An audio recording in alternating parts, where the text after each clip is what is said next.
Hey guys, welcome to our new blog. तो आज के इस ब्लॉग में हम लोग जाने वाले हैं मथुरा और ये ट्रिप बहुत ही कमाल की होने वाली है।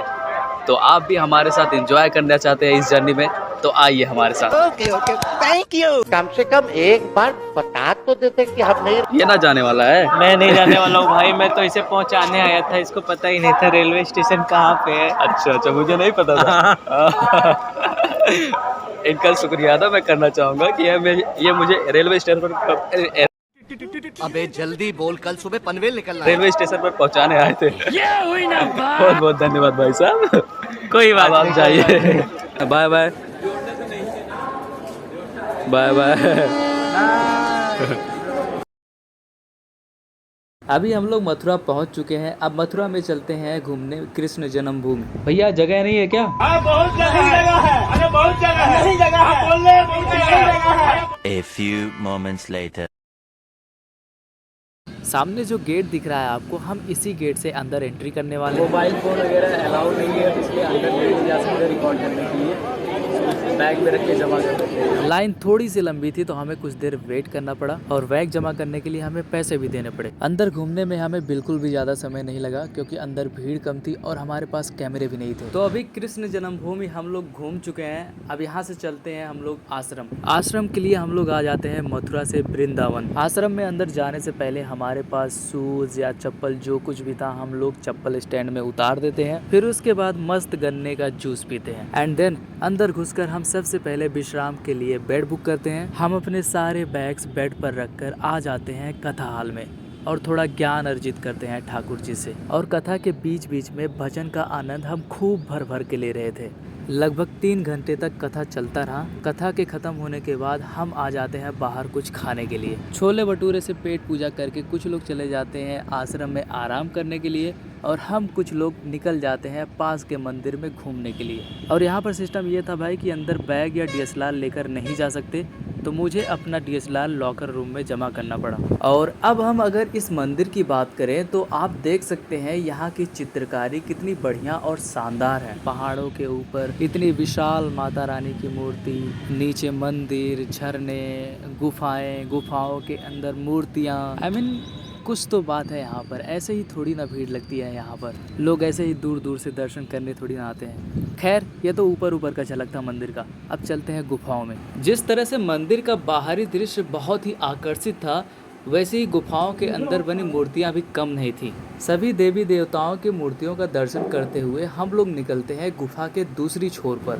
जय माता दी। गुफा का दूसरा छोर बड़ी मूर्ति के ठीक नीचे था। मूर्ति के चारों तरफ परिक्रमा करते हुए हम लोग पहुंच जाते हैं एग्जिट गुफा के प्रवेश द्वार पर। माता रानी के चरण पादुका का नमन करते हुए हम लोग गुफा में प्रवेश करते हैं एग्जिट के लिए। गुफा से बाहर निकलते ही हम लोग मंदिर से भी बाहर निकल जाते हैं। लेकिन ये क्या, सिक्योरिटी गार्ड ने हमें कुछ दिया? ओह ये तो प्रसाद है। प्रसाद के अंदर ये कॉइन भी मिला। इस मंदिर से बाहर निकलते ही हम आ जाते हैं पास के एक और आश्रम में घूमने।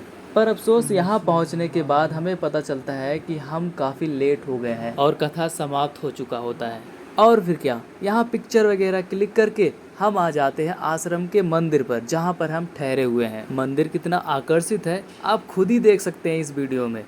1 से 1.5 घंटे तक हम इस मंदिर में ठहरे रहे, यहाँ दर्शन किए और पिक्चर वगैरह क्लिक किए। फिर हमें पता चला कि मंदिर में ही भंडारा चल रहा है, तो फिर आ जाते हैं प्रसाद खाने। हालांकि प्रसाद हम थोड़ा थोड़ा ही खाते हैं क्योंकि हमारे पास भी खाना था तो उसे भी ख़त्म करना था। हम लोग निकल रहे हैं प्रेम मंदिर के लिए और सुबह का टाइम है इसलिए ठंड भी बहुत लग रही है। भाई पहली बार कोई मथुरा आए और ठाकुर जी का माथे पर छाप ना छुड़वाए, ऐसा कभी हो सकता है क्या? नहीं। तो फिर बताओ मेरे माथे पर ये छाप कैसा लग रहा है? प्लान तो था कि हम लोग सबसे पहले प्रेम मंदिर घूमेंगे, लेकिन यहाँ पर आके पता चला कि गेट बंद है। यहाँ की टाइमिंग 8:30 बजे है, तो यहाँ से चलते हैं किसी और मंदिर। जैसे जैसे हम आगे बढ़ रहे थे वैसे वैसे भीड़ भी बढ़ती जा रही थी। इस भीड़ को ठाकुर जी की भक्ति में मग्न देखकर हम भी मगन हो गए। राधे राधे राधे।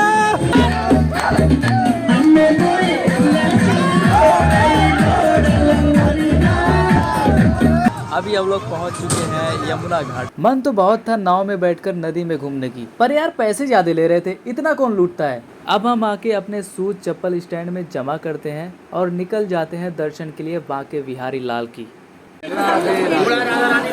जैसे जैसे आगे बढ़ रहे थे भीड़ बढ़ती ही जा रही थी। भीड़ इतना बढ़ गया कि लोग आपस में धक्का मुक्की करने लगे और इस भीड़ में हम सब एक दूसरे से बिछड़ गए। पर अफसोस हुआ, भीड़ की वजह से मैंने जो फूल लिया था वो चढ़ा नहीं पाया, मुझे बाहर फेंकना पड़ा। पर मैं दिल से सैल्यूट करता हूँ यार यहाँ के सुरक्षा कर्मियों का, जिन्होंने अपनी जान दांव पर लगाकर न जाने कितने लोगों की जान बचाई होगी इस भीड़ से।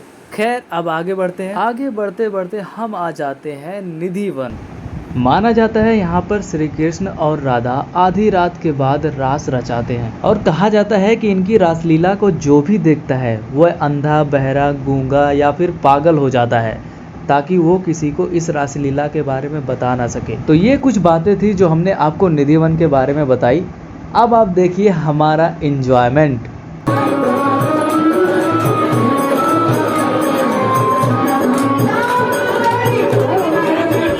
यहाँ पर कुछ देर एंजॉय करने के बाद अब हम लोग निकल जाते हैं प्रेम मंदिर घूमने के लिए। लेकिन रास्ते में आप लोग देख सकते हैं लोग कितना एंजॉय कर रहे हैं। और अब हम लोग पहुँच चुके हैं प्रेम मंदिर। हर मंदिर की तरह यहाँ भी DSLR अंदर अलाउ नहीं था, तो मुझे बाहर ही रखना पड़ा। इनफैक्ट मैं आपको बता दूं यार, इस जर्नी में मुझे अपना DSLR यूज करने का मौका ही नहीं मिला। जहाँ भी घूमने गए वहाँ जमा करना पड़ा। बट अच्छी बात यह रही कि यहाँ पर फोन अलाउ था, जिससे मैं आप सभी को ये सारी चीजें दिखा पा रहा हूँ। भीड़ तो बहुत थी यहाँ पर भाई क्यों ना हो भीड़। बचपन में हम जिनके बारे में कहानियां सुनते थे, जिनकी फिल्में देखते थे, उनकी पूरी कहानी को सिर्फ मूर्तियों के द्वारा यहाँ पर दर्शाया गया है।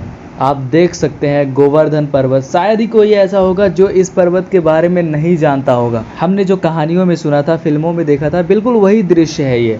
तो ये था मंदिर के चारों तरफ का दृश्य। अब आपको लेके चलते हैं मंदिर के अंदर।